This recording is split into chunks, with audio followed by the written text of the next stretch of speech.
One of the things final thing I wanted to ask you, John, is that one of the most sort of horrific type of people that you find are people on canal boats. Is that right? Now this is This is thanks a lot, Liam. This is like, seeing as though we've invested in one. Thank you very much. They're all dodgy, aren't they, John? They're all dodgy. This was the weirdest. There's these certain people that look at things laterally and things like that, and they can solve crime inadvertently, you know. How this come about, the canal thing, and this is what really sort of catapulted me into this really dark, bizarre world, and was through the canal boats. So I was on the river police, and I'm working sort of quite busy there, and I've got the kids at home, so I do this 2 12-hour days, 2 12-hour nights, 4 or 5 days off. Brilliant from home life, right? Now what I didn't realise was that Wapping Police Station, where the river police are, oldest police station in the world, and it's classed as a port, so they have special branch there, and they have a real good intelligence unit there, right? Like an airport. And so there's this police station's got these unbelievable powers, and there's all this maritime law stuff going on with the sea and the shipping and all that. And it's quite a unique environment. And they had this little room that not many people went in. And it was manned by a sergeant, a detective sergeant, who was an expert in intelligence. And he was probably one of the shrewdest guys I've ever worked with. He was just born to do that job. He was just a fantastic intelligence analyst, this guy. Little ginger-haired fella, angry little ginger guy. And he sees me one day and he bangs on the glass and he went, "Come in here." I didn't really know him. And he went, "Look, you're getting a bit busy, aren't you, here?" And I went, "Yeah." He said, "How about you come and work with me?" And I went, No, I'm really happy." He went, "I know the situation with kids. I've discussed it with your inspector. I've got a job on." He said, "In fact, I'm telling you, you're working with me." He said, I said, "But what about, my home life?" He said, "Look, I'll get you back on the detectives program, because I had to drop the detectives program to go back to the uniform policing, but then I'll get you back on it." He said, "Look, there's a job come out, and it's a bit secret, and it's come from the paedophile unit." He said, I need you, simple as that. He said, "You still get your days off, you work whatever hours, in fact end up with more days off."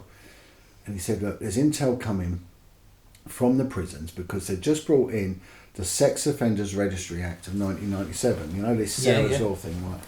And the paedophiles are really worried, right? So they've got to register when they leave the NIC as a paedophile within a month, right? Or 6 weeks, it was a month, 28 days, right? And they don't want to register because they're going to come to notice and get beaten up. So they've been told by the paedophiles, get a canal boat. Right, back then in the late 90s, it was. Now the British waterways, are the biggest landowners, the wealthiest landowners in the country, right? Because the whole infrastructure of canals, it's so intense. It was the first line of communication. Yeah, it was. It's incredible. I mean, the infrastructure was built in the 1700s. It's still fit for purpose to this day. It's this bizarre world. But there was this alternative community that had set themselves up in the shadow of the rising house prices and all that, had got themselves on boats and started mooring up illegally, right? Because you've got to have your cruising licence and your mooring fees, and they could be quite pricey. But there's no power to register a boat under your real name. You can use a pseudonym name, whatever. And he turned around to me and said, "Look, we've had there's 2 in London. If you can get on the canals and find out if there's any more, another 2 in the next month, paedophile unit, really happy." So he said, "However you want to do it." So I said, "Well, can you give me a bike?" He went, "Yeah, all right." So he gave me a bike, and because the police had provided it, I had to have a waterways licence. You're meant to ride a bike on the canal, you've got to have a licence and a bell. Right, and I was the only one, I think, on the canal that had a licence and a bell. And they got me this old-fashioned bike with a bell. And I just went up the canals, just knocking on doors, right? Who are you, what you doing, and all this. And most people were okay, but there was this other community that was very anti-police. They smoked a bit of weed, so they hated it. A bit middle-classy, a bit odd. And in amongst these were paedophiles who got themselves in. And they got themselves in this community because of the naivety of them. And they would do things like babysit their kids and things like that. So you've got enclaves of them. One was down in Brentford, where the Thames meets the Grand Union Canal. Right, yeah. There was a big unlawful community. So they were the main ones, the unlawful ones. And there was also guys that set themselves up, again, in the shadow of the Rosie and Jim programme. Yeah. Right? Kids started thinking, oh, Canal Boats, Little Jim. They were buying these Rosie and Jim dolls and sticking them in their boats. And it was something paedophiles do. It's all about symbols. You look for signs and symbols. So one would be Action Men and Barbie dolls, and it would indicate what they got and what they're into. Right? Some would put the fleur-de-lis of the Boy Scouts, because Boy Scouts apparently are told, and with this badge it's refuge, right? So you can go there and you get refuge. It's mad, isn't it? So it was, and no one knew who they were, right? In amongst that, there was this legitimate community that was building, and they were very good, and they worked very closely with the waterways, because then patrol officers were all ex-Old Bill back then. Used to have a little boat and they'd patrol. So I used to go along there, get the names of the boats, and some people weren't giving me their real names and things. So I think so. What I said I'd do, there's these little community hubs called cruising clubs that they've got some along the canal, and they all meet in these. They've got one at St Pancras, they've got one near Watford, and all that, and they meet and they have these boaty meetings and everything else. So I decided to set myself proclaim as the homebeat officer for the canals. So I've got my bike, and I gave a talk saying, what are your biggest concerns? So the two concerns of the boating community are kids throwing stones and people nicking push bikes. That's all they're concerned about. So I said, right, I'll promise you now, I'll go and get these kids who are throwing stones. One of them is Listen Green, they call it Bomb Alley, the kids working stones at the boat. So I've got a little team, we went and nicked these kids, right? And then presented it, and they're like, brilliant, this guy's great. And I said, we'll go out and we'll try and find bikes and things like that. So I started finding bikes, and I said, but in order to do that, I need names and addresses so we can have a feed of information. So of course people were saying, yeah, well, my name's this, my name's that. Of course it's not the name on the book, so putting it through the system, ping, ping. So within a month I found 90 hidden all around London, but on the River Thames as well, the canal, and we went all the way, but they were in certain areas, right? So one was Hackney, the River Lee, the Hertford Union Canal. I've got to know all the names of it. Not Watford. No. What we did catch one in Slough. And that's a funny one. I'll tell you about that one in a minute. There's some funny things happened there. And the other one was Balls Bridge in Southall. Yeah. And so the paedophile unit said to me, why? Well, I don't know. And then the next day is an article in a newspaper, and there's a copper in Cambridge, and he's saying, I catch transient paedophiles. And so I was thinking, well, how does he do it? So I ring him up. I said, how do you catch transient paedophiles? And he went, well, you've got to look at the geography. He said, Peterborough has got more transient paedophiles than any town and all that. And he said, we've got more different ethnicities than anywhere else. And he said, you know why? I went, no. He said, we're 4 hours from Dover. I went, and? He went, right. When the immigrants come over illegally in the lorries, they get on the ferry, comes over, the tachograph stops. The main route is up the A1. Of course, it's 4 hours is Peterborough. They stop, and of course they're jumping out. Yeah. He went, think of it like that. And I was thinking, oh, okay. He went, go and get a map. It will tell you why. And then when I realised that these areas, they're 3 boroughs meeting. So a boat could be, say, in Hackney. On his 28th day, he's got to register by law, so he just moves over into Newham. Another place, and you don't have to register. And you don't have to register legally. Yeah. And he can keep doing that. But if you do it in a car, you get caught. You do it in a boat, you don't.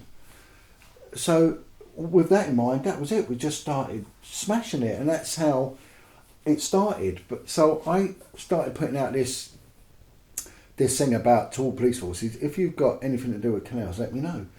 Well, it wasn't just canals. I was getting stuff from Jersey, the Falkland Islands, the Ascension Islands, all people that, because it's unpoliced, it's unpatrolled, you know, and that's how. But I started working with the community as well, and there was one guy had set up respite care for handicapped kids, massive pedo. Red flag, Yeah, you know, and you know, there was one that had a boat that was taking kids from Camden Lock to the zoo, and his mate was in charge of, very benevolently, taking kids to the toilet. That was his. He was toilet money, and of course allegations of. Yeah. And he was a well-known pedo, but they all knew each other. But what happened was that the information started moving away from canals and going onto rivers and onto big tidal walkways and into bigger boats, and then it started going into very wealthy areas. And then we got information regarding a boat down by Hampton Court, which was owned by a well-known politician and a well-known sort of member of the state to do with education. Very, very well known. They were both a member of this group called PI, Pedophile Information Exchange, and they were having orgies with little boys on it. And of course it was government figures going there. So I found out about this, I'm thinking, brilliant, put this on a report, next day shut down, boom, closed down, shut down, told, that is it, nothing to do with it, bang. So what party, because I remember that pie, what party was associated? Was it the Labour Party? Labour Party. As they found it as a way of them expressing their... Yeah. So what it was a pro-paedophile lobbyist group, which annexed itself to the Labour Party. It was given the ascension by Harriet Harman, Patricia Hodge, and Margaret Hewitt. Everyone went on to become... If they were consenting children, yeah, or something, so, was it? So it was an all-male group that wanted, that pressurised the Labour Party, who was then to pressurise government. And they did it through the National Campaign for Civil Liberties, went on to become this group, Liberty, with Shami Chakrabarti running it and all that. So they were the ones that were giving a platform to this group, and they wanted the consent between an adult man and a 4-year-old boy. There's one final question we wanted to ask. We watched another interview where you were talking about somebody on TV who's loved throughout the nation. You said there was a comedian. Yeah, Can you not say that? Unfortunately, I can't. Because, but I'll tell you after, gladly. I don't want to buy a ticket for this. And I'm going to tell you a footballer, and I'm going to tell you a singer, and I'm going to tell you all once this camera's off. You know. But listen, John, I'd like to thank you so much. No, it's been an absolute pleasure. Excellent. Thank you so much. You were great insight. Yeah, no, thank you. Thank you for sharing stories from the other side of the fence, and thank you for your honesty concerning Dave, because it means a lot to me and a lot of people that love him that he was stained with that. Well, I'm become very close friends with Chris. Yeah. And Chris is a solid Christian. Yeah. You know, and he stands by that Christianity, and he doesn't drink, he doesn't smoke, he doesn't even swear. Yeah. And he's kept saying to me, over, I don't know, the last couple of years, he said, before, Dave's been dead, is he a year now? Yeah, about 15, 16 right, months. Right, yeah. Well, anyway, it was a bit before he went. I keep getting phone calls from Dave Courtney, and he wants me to pray with him. He said, I think he's going to God. He said, I think he's going to Jesus. He said, he keeps praying. And then one day he said, he called me, he'd been involved in an accident or something, and he said, Chris went to pray with him. And then, I think just before his death, he tried to get hold of Chris. Yeah. I mean, Dave was very spiritual towards the end of his life, and he had, I knew him to always have faith. He had a faith in belief in, he wouldn't say God, he just said he had a faith. Right. Because he didn't know, there were so many different gods, he didn't want to say, oh, I'm on that church, on that.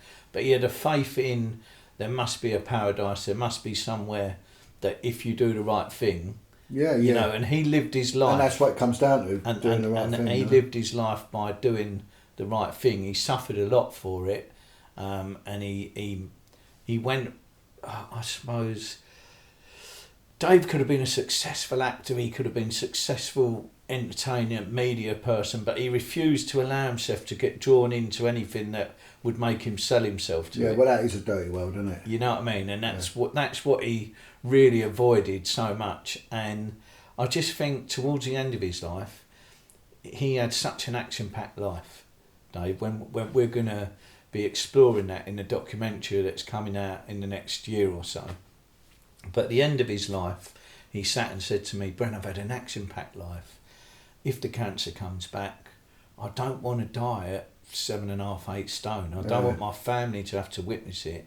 I don't want my children to suffer. I don't want you as my best friend to have to wipe my arse and pull Well, that out. comes out personal care, doesn't it? You know, And stuff like that, yeah, he said, I don't want The you to have dignity. to go through all that. So he went, I'm making my peace by putting everything right I can.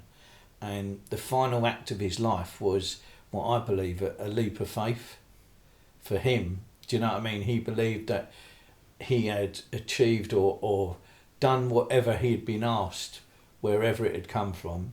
I think he'd fulfilled them pledges and felt that the time was right for him. Was it a surprise to his family? And Well, the only person he told was me, and I had to swear that I wouldn't release that. Right, okay. As his best friend, we kept that between us for the last 18 months of his life. And he said to me, I'll trust you to do all these things for me. He made videos for his family and his loved ones, but he said, I want you to deal with it. I don't want a funeral. I don't want this. I want you to do this. So everything that he asked me to do, I've done it. I feel that he's at peace. I knew how much pain he was in and the suffering he was going through with the arthritis. He used to sit and actually just have tears in his eyes with the pain of it. where was the arthritis then? Well, he had rheumatoid arthritis in his ankles, his knees, his hands, even his hips towards the end had got really bad. He was struggling to walk. So, and the medication he was on was called Simzia, but he become immune to it because he'd had it for 7 years. Yeah. So it was just taking the whole system to find anything to help him with it. Could have taken up to 6 months to find the right medication, but he was losing a stone a month. In the last 3 months of his life, he went from 18.5 stone, and when he died, he was 14 stone 10. So I think that, he believed that the day we went to Charlton was like his last supper because we had a meal. I didn't know it at the time. Right, I got you. And everything that Dave done was meticulously planned, and he would never know. You would never have known with him when he was doing something like that. He was very good at hiding everything, and on that day he was really funny. He was open with everyone. He embraced everything there. He had a good day, and afterwards I genuinely believed he chose that day because it was such a good day, and he wanted to go out on a high. He wouldn't have had many days after that in his life where he felt, Well, his life's well documented, isn't it? Yeah. I mean, you're not going to struggle for material, are you? No, we've got everything. It's actually what we don't put in it. Yeah. Do you know what I mean? It's actually his life's become a thing of what we filter out. But there is so much in Dave's life that's interesting, and, he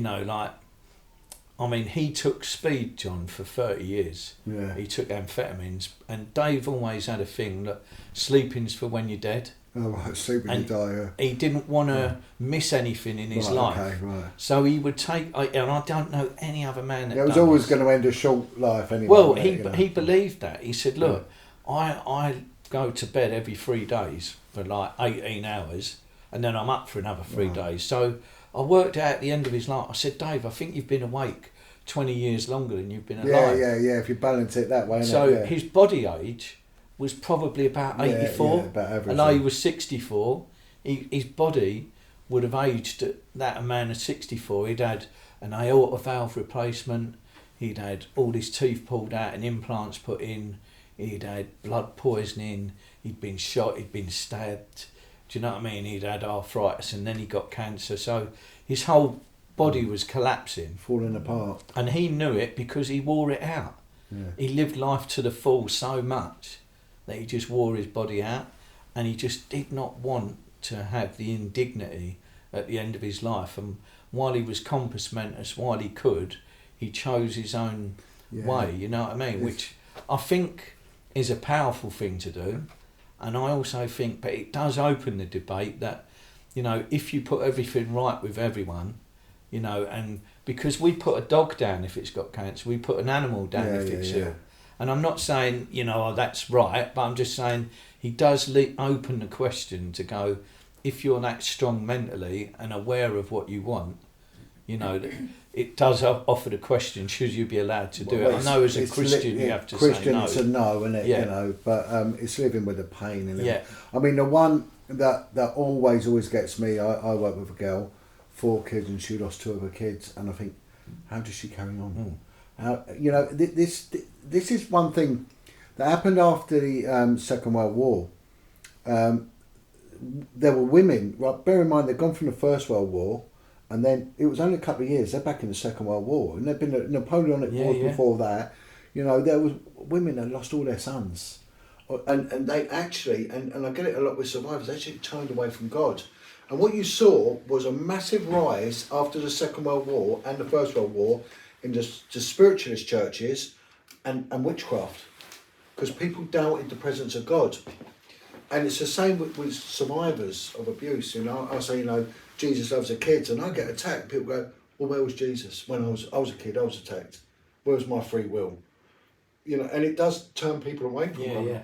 And make them think, well, come on, how is this just? How is this right? I don't think in his case he turned away from it. I just think that it was definitely going toward God, was what Chris was saying. And I think he'd found some solace, and he just made that decision as a man. And I think he believed, look, I've made this decision. I'm not changing it. It's what I want. I don't want to suffer no more. I don't want my family to suffer. And he lost a child as well, didn't he? And he lost his son. Yeah, he lost his stepson as well. Being shot. Yeah. But, so can we say, as we end this, what a great thanks for John. It's been wonderful. John, is there any book that you can tell people, or a website, or something that people? Yeah, I mean, I sort of moved away a lot from my social media, and it was draining me. You know, it takes over your life. It's madness. But I've written a book. It's nearly finished, so that should be out soon. So watch this space with that one. Yes. And with your good friend James from Underground Films, we've got a documentary coming out called Redemption, and it's really people that have lived terrible criminal lives. 3 high-profile violent criminals that have totally turned their lives around, gone to God, and now do benevolent work. It's going to be fascinating. That's great. Yeah, it's really it's quite shocking, really, because their lives all went the same way. So that the pendulum has come right the way over. Yeah, and these are quite high-profile names as well, aren't they? Yeah, we've got Stephen French, Ez Catel, and Chris Lambriano, and it's listening to their story. They all go by the same pattern. Mm-hmm. It's quite revealing. I'm very much into like social science. I'm fascinated by it. You know, why people go the way. You know, when we look at the statistics of what happens when kids are hurt, and it just leads to destruction. And we need to stop treating our kids this way. We need to put kids first. The police definitely need to make child abuse their focus for criminality, and we'll start seeing our society change rapidly. You know, we really do. And it's good that we can talk about these things, and it's good that when I sit down with people like Chris and Stephen French, that there isn't this animosity and this hatred, you know. Yeah, it's not them and us. You know, that's it. Yeah, but that part of your lives have changed, haven't they? You know what I mean? You when you was a police officer and he was a criminal, that's a different part of life. Yeah. You're now in 2 different eras. So and you have to be adult men about that. Yeah, and never the twain shall part. And the problem is when the lines get blurred and people want what they shouldn't have, and this is what we saw with Austin Watts. Yeah. He had a good job that paid well. He didn't need to cross that line, and he did, and it was only going to end one way, you know. Final thing for you, Brendan, are you going back to the Canal Boat, or is it over? just leave the Rosing Gym dolls alone. You know? Yeah, well, I'll take the action man out the window. But just to finish with that, right? This is a true story, right? So this traveller comes up to me, great big guy. He went, John, I need to talk to you. And I went, okay. And he went, I got arrested because of you. I went, what's it got to do with me? This guy's 7 foot tall, right? He went, right. He said, I'm working on some scaffolding down by Reading, right, by the canal or whatever. And he said, I've been watching your videos. I went, okay. He said, a canal boat pulls up. And I said to my mate, that man's paedophile. And I went, all right, you know. And he said, so I called him. I said, you're an effing paedophile. And the guy's come out. And he said, I didn't know what to do, John. So he picks a scaffold clamp up and hoys it and it goes straight through the portal window of this poor sod's boat, smash right through the window. Of course, the guy calls the police. The police turn up and they nick him. And he went, don't nick me, he's a paedophile. So they go and name check the bloke, and he actually is a paedophile. Unwanted. So anyway, take on that what you want. It's a crazy world, You you know. made a hero out of Traveller. Yeah. John, thank God you very, bless. very Thank you much. so much. All It's right. been an absolute pleasure, Thank you. you know. Fantastic.